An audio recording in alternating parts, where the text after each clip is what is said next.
Love you అన్న, thank you so much అన్న.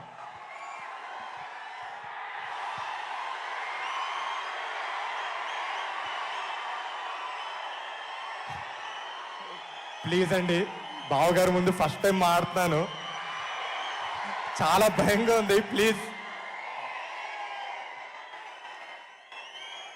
Thank you అండి. ఈరోజు అందరు వచ్చారు మా ఈవెంట్కి, thank you so much.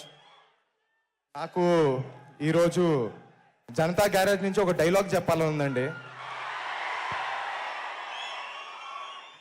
For a change, ఆ బలహీనుడి వెనకాల ఒక బలం ఉంది అని.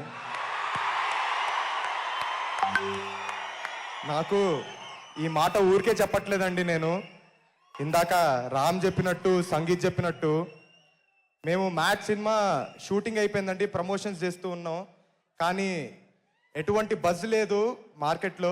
ఆ టైంలో బావగారు ఒక ట్రైలర్ లాంచ్ చేశారండి,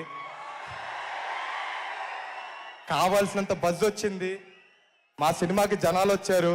ఆ తర్వాత మీకు తెలిసిందే, పెద్ద హిట్ అయింది. ఈరోజు మీ ముందు మ్యాట్ 2తో వచ్చాం. థ్యాంక్ యూ సో మచ్ బావా, మీకు ఎప్పటికీ రుణపడిపోయి ఉంటాం. అలానే బావగారు సినిమా చూసిన తర్వాత నాకు ఒక మాట చెప్పారండి, ఈసారి ఈజ్ బాగా పెరిగిందిరా నీలో యాక్టింగ్లో అని. థ్యాంక్ యూ సో మచ్ బావా. ఆ ఈజ్కి కారణం మా డైరెక్టరే బావా. ఎందుకంటే ఆయన ఎప్పుడు డైరెక్టర్గా లేరు, సెట్ పైన ఒక ఫ్రెండ్గా, ఒక మెంటర్గా ఉన్నారు. దాంతోపాటు ఒక వండర్ఫుల్ కో యాక్టర్స్ ఉన్నారు నా పక్కన, ఎప్పుడు ఫ్రెండ్స్గా.